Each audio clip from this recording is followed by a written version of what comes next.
तकले केहू ना बजलो जब तू बजावत हुआ। ई गीत कई जगह नाच में गौली ठेका केहू ना दिलो जब भैया तू लगौला। दुनिया ना समझे बार बार समझा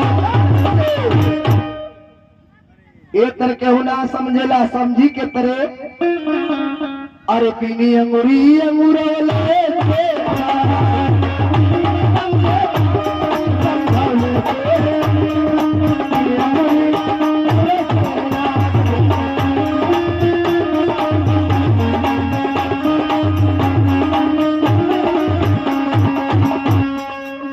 काट के बजाओ।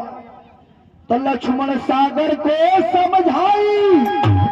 सागर समझ नहीं पाई तो सागर समझ गए अरे सागर समझ गए है धनुआ बाण चढ़ाए मुरी मुरैले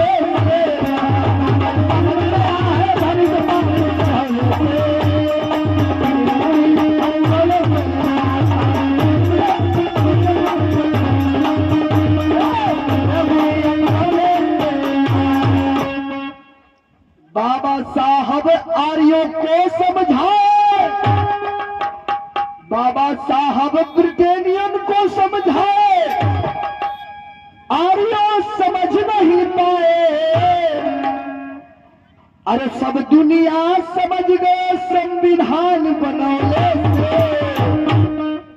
बिनी अंगुरी अमरौले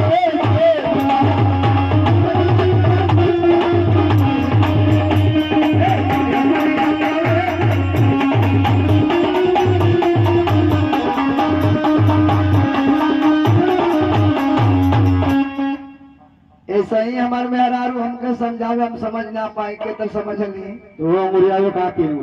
जरूर गोरिया बलमा को समझाई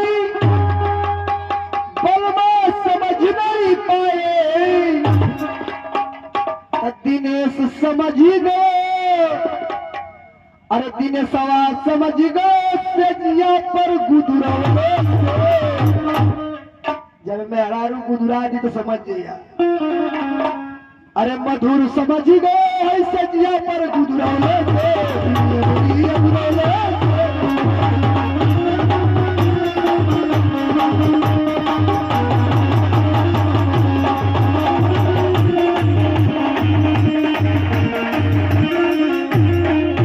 अरे बल्ले बल्ले हो गई रे बल्ले बल्ले